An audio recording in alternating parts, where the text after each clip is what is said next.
Good morning, Salome B here, and I'm going over an article today by Paul Scott, and this article was written on 4/23/02, so it's a very old article, but it is relevant at the time.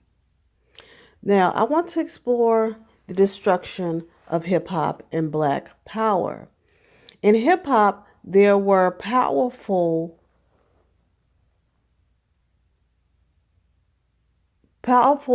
speakers like KRS-One, Moni Love, Queen Latifah. The list goes on. Roxanne Shante, Sweet Tea, and MC Light. The males, Big Daddy Kane, Kool Moe Dee, Rakim, Poor Righteous Teachers, Nas, The Jungle Brothers, Arrested Development, Heavy D, De La Soul, and MC Hammer, and the list goes on.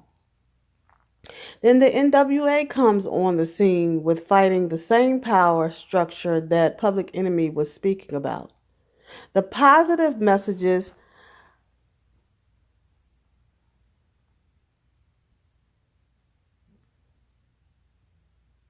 I inhaled as a Black child. Empowerment is what I was fed in the 80s from the music to my upbringing. Most of my family spoke about the struggle and how to stand up for yourself was a must for survival. Now, the article written by Paul Scott called Hip Hop Destroyed Black Power. And that's what we're going on. The article talks about the moment Stokely Carmichael, who was Kwame Ture, grabbed the mic and yelled Black Power. The phrase has struck fear in the heart of white America.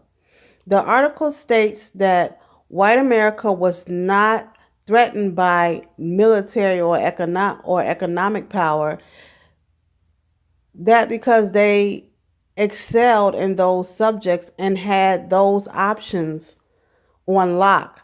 But the possibility that a phrase like this would, in the author's word, galvanize the masses of Black youth to action. The author states that this would make them do more than get their groove on a Saturday night and their praise on Sunday. The author states this sent chills down the spine of those whom had an invested interest in holding the Black community back. Black movies in the 70s were a good try at a funkier alternative to Black nationalist struggle.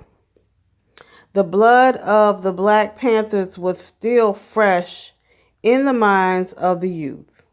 Now, with the Black Panther movie, it is just an alternative to Black nationalist struggles or Black nationalism. And I think, this is what this movie wanted to create, an alternative, or, bring this awareness back to Black power and Black nationalism. Okay, the author states a weapon of choice was a moment of Black teenagers who had developed a system of organization that could do anything from educate children about historical struggles of African people to turning the deadliest gang rivalry into a breakdance competition. So this is what hip hop did. It took a gang rival and turned it into a break dancing competition. The power structure tried to ban rap music altogether by strengthening indecency laws in states where rappers performed, placing parental guidance stickers on the albums. A contradiction occurred, though. Those who have or who robbed, killed, and murdered the culture or every culture on the planet are serving as a moral police was too much to ingest. Another problem was politicians assumed Public Enemy and 2 Live Crew were interchangeable. The author states, once the politicians saw that the parental bans wasn't working, they reverted back to their motto: if you cannot beat them, corrupt them. And this is what they did. The author says it was not an overnight hostile takeover, but a slow, cunning infiltration. He compared it to a sore throat that is ignored until it has you sick in the bed for 2 weeks. By then, it's too late. What arose was a hip-hop nation that held no allegiance to the black nation, as the hip-hop nation was all inexclusive. He referred to the Afrocentric saying where when the Europeans came with the Bible, when he left, we had the Bible and he had the land. He compared the white executives in hip-hop to the colonizers, and when they came to the hood with the shiny rims and the nice cars, the blacks had the music and they had the rims and the shiny cars. When the executives left the hood, the rappers had the rims and the nice cars and they left with the music. He talks about the forces that control hip-hop and taking measures to make sure, he thinks that to make sure that hip-hop nation never connects with the Black Power Nation and they never unite. That was the whole reason why they infiltrated the black community, to make sure the black nation and the hip-hop nation never unite. The author could not help to think that there was an old clan wizard at every rap concert carefully manipulating our children. He says that we have a communication problem, a non-existent conversation that never happened between the black or African nation in the black rap nation. And he said that it was skillfully blocked by the white power structure. The author wants to see a debate between a rapper and a militant black, which will never happen. The author states, we must not be afraid of alienating our children by engaging them to observe hip-hop against the black drop of the struggle of black liberation, as many of them pride themselves on being the realest and shocking white America with their lyrics that talk loud and say nothing. We must teach them of the ancestors who were really controversial. The author says that we must not be afraid of the disrespect that white corporate Americans give us in guise of entertainment. He says we must grill 30-year-old black men on their views on colonism if they could tell our children the correct way to sell crack or murder another black man. The issue of white supremacy should not intimidate them. So he basically saying, if black men can get out there and sell crack, then they shouldn't have a problem with talking about how to liberate a black nation.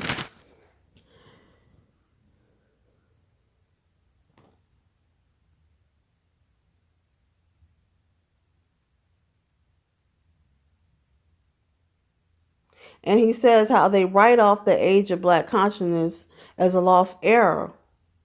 If you walk outside, he says, on a warm summer day after a BET video, you can hear the ancestors' voices say Black Power. Now, that was the author Paul Scott, and that was a very profound article on how rap was infiltrated, or hip hop was infiltrated by white executives to block the youth from getting to Black Power. And now we fast forward to 2018, and we see that the Black nation has actually been poisoned by hip hop. And when I was younger, I used to get mad because my uncle would tell us all the time, why y'all listen to that stuff? It ain't doing nothing but poisoning your mind. And we would get mad. But you know what? Now that my uncle is dead and gone, he was right. He was right. It has poisoned us, and it has actually was geared and created for the black men to be disrespectful and to colonize their own race and be an overseer to their own. Because let's talk about it. The crack era plagued hip hop in the 80s. Now, this is my thought. Every documentary I looked at, everyone that indulged in using of crack, they destroyed the celebrity's life. Every celebrity group, every music group, from Motown to every rap group, somebody was using crack, and it destroyed everything. Now, there's a documentary with Ice-T, and he talks about how crack infiltrated hip-hop. And black men such as Freeway Ricky Ross were targeted to be the gopher to sell crack to the black nation.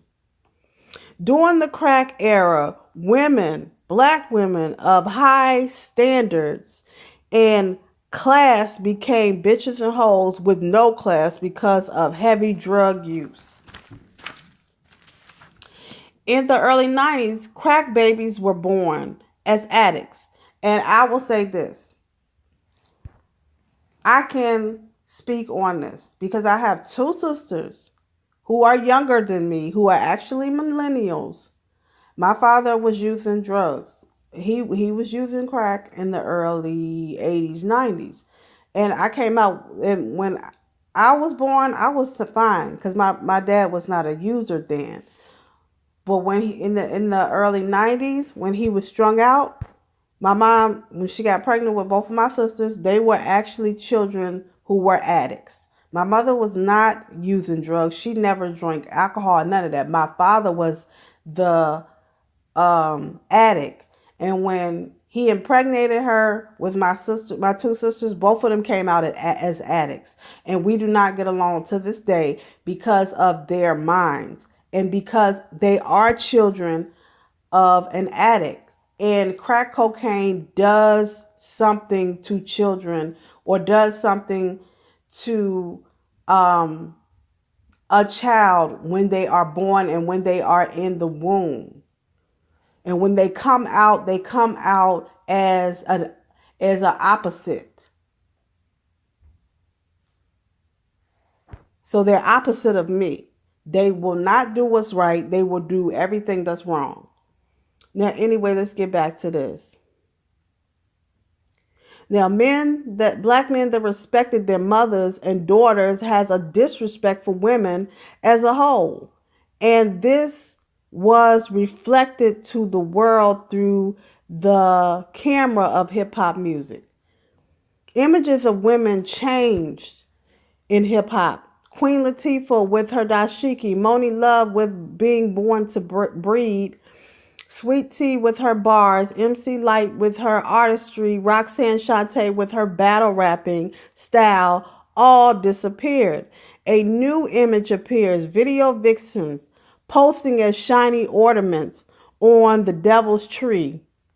No dignity, no clothing, covering the temple, gyrating and jiggling to anti-African music, because that's what hip-hop is. It's anti-African.